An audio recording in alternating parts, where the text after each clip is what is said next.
Osho आबूधाम pyramid.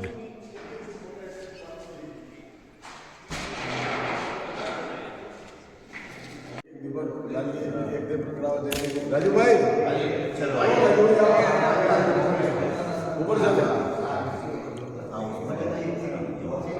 Sarpanch साहब तो बहुत नाराज है कि काय लोग आते ही ना ना मैं फोन नहीं करानी तो हमें कोई मंत्र तो होगा। दीप ज्योति नमोस्तुते ज्योति असतोमा सद्गमय तमसोमा ज्योतिर्गमय मृत्योर्मा अमृतम नमस्ते नमस्ते। दीप ज्योति नमोस्तुते ओम ज्योति करोति कल्याणम वो ध्यान और प्रिय आरोग्यम धन संपदा विनाशाय। नमस्ते नमस्ते।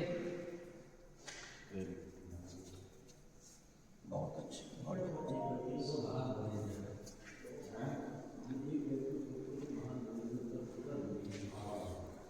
अंधेरा है इसलिए इस रोशनी का महत्व समझ में आ रहा जी है। जी ओशो ओशो ओशो ओशो आज के आनंद की जय, सब संतन की जय।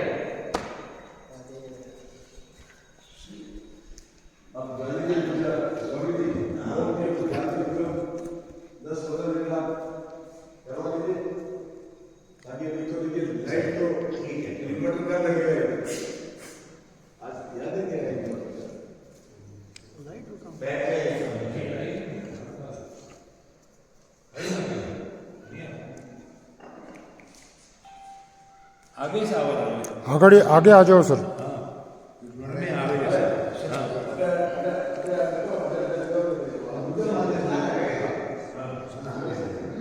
बैठ जाइए।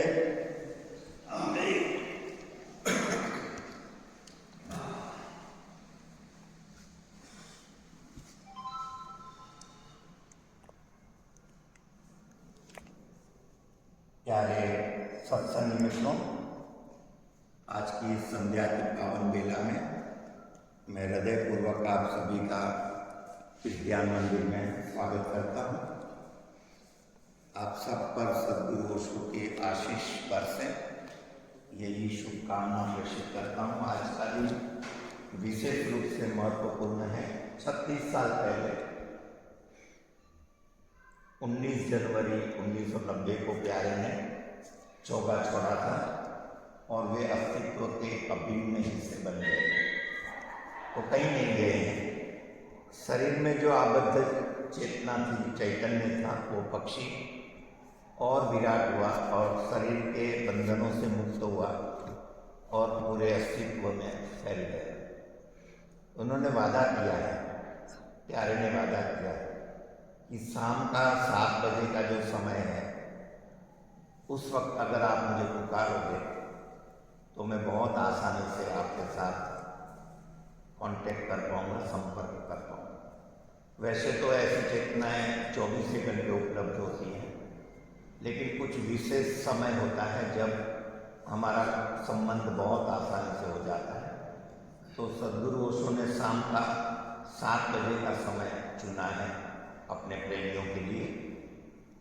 जैसे कि ब्रह्मा कुमारी में आप जाएंगे तो दादा लेखराज जी हैं, उन्होंने सुबह का 4 बजे का समय चुना है अपने लिए कि सुबह 4 बजे मैं आपसे संपर्क कर पाऊंगा। इसलिए आपने देखा होगा कि ब्रह्मा कुमारी में सभी लोग सुबह 4 बजे ध्यान करते हैं, 4 से 5 के समय।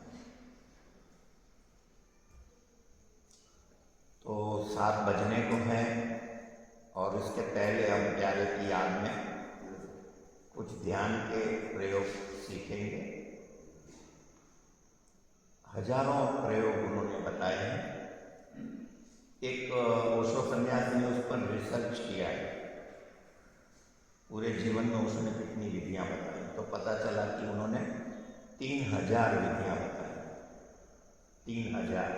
एक एक व्यक्ति को जब संन्यास देते हैं तब उसके लिए, उस व्यक्ति के लिए एक अलग विधि होती है।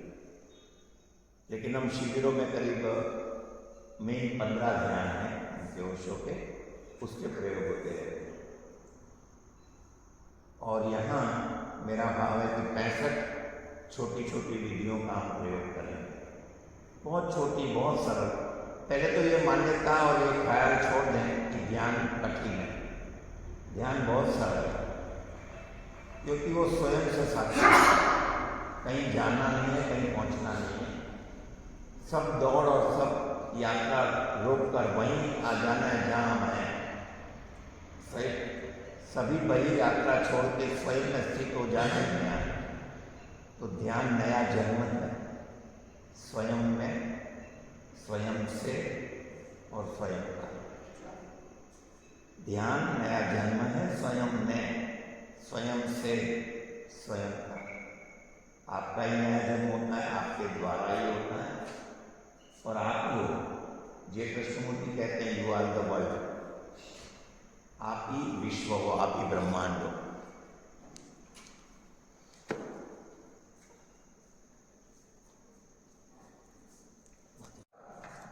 कभी क्या कहते हैं, तो बाजार में खड़े हैं लठ लेके, लकड़ी लेके खड़े। जो घर वाले अपने घर को जलाने की जिसकी हिम्मत है वो मेरे साथ चल रहा है। घर जलाने का ये नहीं है कि आप घर पे अपने अंगार लगा दो, आग लगा दो। घर का मतलब है कि विराटता में नहीं है, संकीर्ण हो गया। हमने बहुत एक छोटा सा अपना आंगन बना लिया, उसमें ही जीवन समाप्त कर देते हैं। आंगन में वो सो कहते हैं जीवन है वो 100 मंजिल बिल्डिंग। तुमने कोई देखा ही नहीं जीवन में। सितारों से आगे जहाँ और भी है, अभी इष्ट के नीतियाँ और भी हैं। सितारों से भी आगे जाना है, सितारों से आगे जहाँ और भी है, अभी इष्ट के नीतियाँ और भी हैं। ये जो प्रेम है इतना विराट आत्मा से चलते हो। और नदी सन्यासी है क्योंकि बहती है, और गृहस्थ है वो तालाब की तरह। तो हर तालाब गृहस्थ नदी है वो सन्यासी। हमारा जीवन नदी की तरह हो, गत्यात्मक हो, डायनेमिक हो, बहता हो। हम सब रिजिड हो गए, आदतों में बद्ध हो गए, एक छोटे दायरे में सीमित हो गए। गुरु हमें विराट आकाश देता है, उड़ना सिखाता है। और तब पता चलता है कि मैं जिस आंगन में जीवन बिता चुका और आकाश की जो यात्रा है तो धरी की धरी रहे। तो ये दुर्घटना 100 में 99 लोगों के साथ होती है। जो मृत्यु के वक्त लगता है कि जीवन हाथ से सरक गया है, कौन सही और कौन गलत क्या रखा है, इन बातों में पौड़ी की चर्चा करने में हीरा बेजा पानी। हम पौड़ियों की चर्चा करते हुए हीरा बह जाते हैं। तो देखो ध्यान बहुत सरल है, इतना सरल है कि आप सोच नहीं सकते। अभी हमें ध्यान का प्रयोग करेंगे। आपको सिर्फ वाह बोलना है। क्या बोलना है? वाह। लेकिन वाह नाभि से बोलना है। मैं जैसे बोल रहा हूं वाह वाह। वाह में क्या है? आश्चर्य। आप फील करते हो जीवन, सेंसिटिविटी आपकी जो है, संवेदनशीलता वो बढ़ जाती है। कितना छोटा ध्यान, दिन में 25-30 बार सिर्फ वाह बोलो। पानी का एक घूंट लो और बोलो वाह। रोटी का कौन मुंह में डाल के रखो, वाह। मित्र का फोन आ गया, वाह। एक छोटा बच्चा को देखा, वाह। सूरज उगता हुआ देखो, वाह। चांद को देखो, वाह। एक फूल खिला हुआ देखो, वाह। 3 महीने एक प्रयोग करो, उसको कहते हैं आप नया मनुष्य हो जाओ। वाह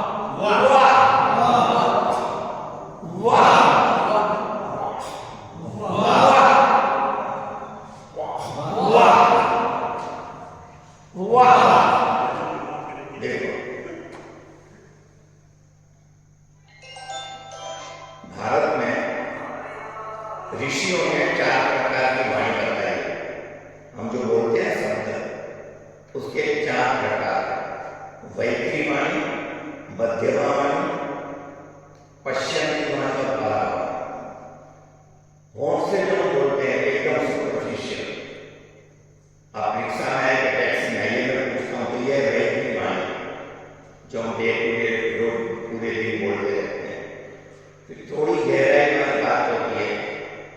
जो होंठ से भी गहरे से बोली जाती है, उसको कहते हैं मध्यम वाणी।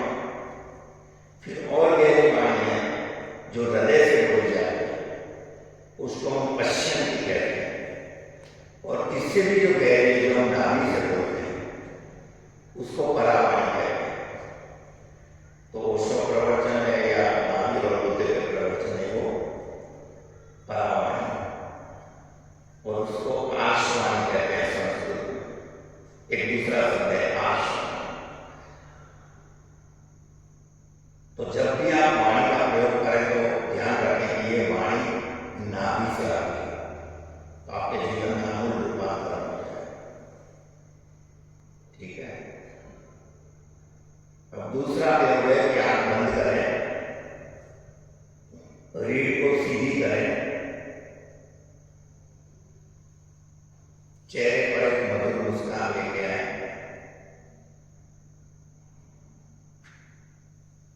और फील करें कि आप जीवन को, ये गुरुजीएफ का ज्ञान है, रशियन संत हुआ उसको से 40 साल पहले गुरुजीएफ, इसको कहते हैं सेल्फ रिमेम्बरिंग, स्व का स्मरण। इसमें आपको विचार नहीं करना है कि मैं हूं, सोचना नहीं है मैं हूं, अनुभव करना है कि मैं हूं। और आप हो, आप कहोगे कि मैं हूं नहीं, तो ये कहने के लिए कि आपको होना पड़ेगा। तो आप हो, ये निर्विवाद सत्य है।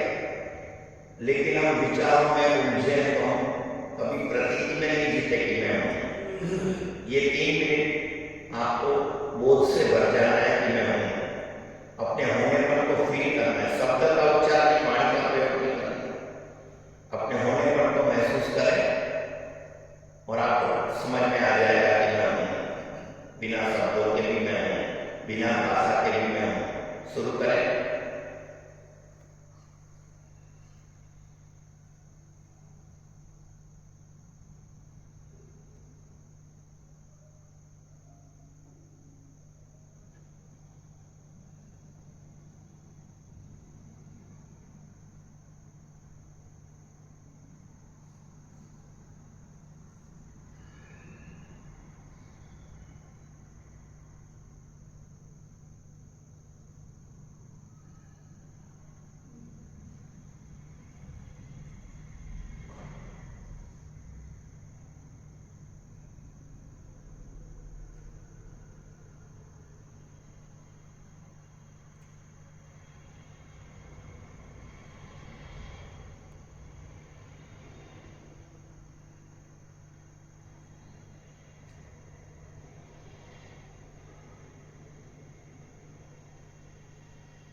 ठीक है, धीरे से आंखें खोलें।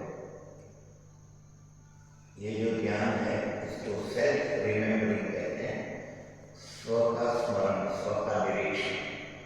बहुत गहरा ध्यान है। अपने होने के प्रति सजग हो जाए। आप 80 साल जीते तो, लेकिन बहुत कम मोमेंट्स होते हैं जब आपको पता होता है कि मैं जी रहा हूँ। ये महसूस करते हुए जीना बहुत कठिन यात्रा, कठिन साधना है। शुरू में तो बहुत कठिन है, बार बार भूल जाते। एक साधक का आप में क्या फर्क है? वही कि साधक को पता है, उसका हाथ उठता है तो उसे बोध होता है कि उसका हाथ ऊपर उठ रहा है, उसका हाथ नीचे आता है तो उसको बोध होता है।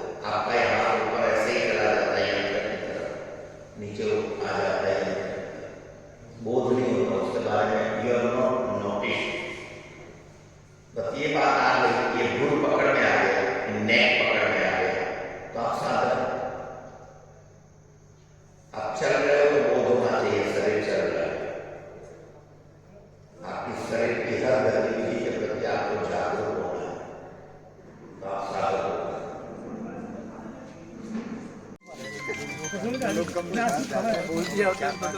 बाबा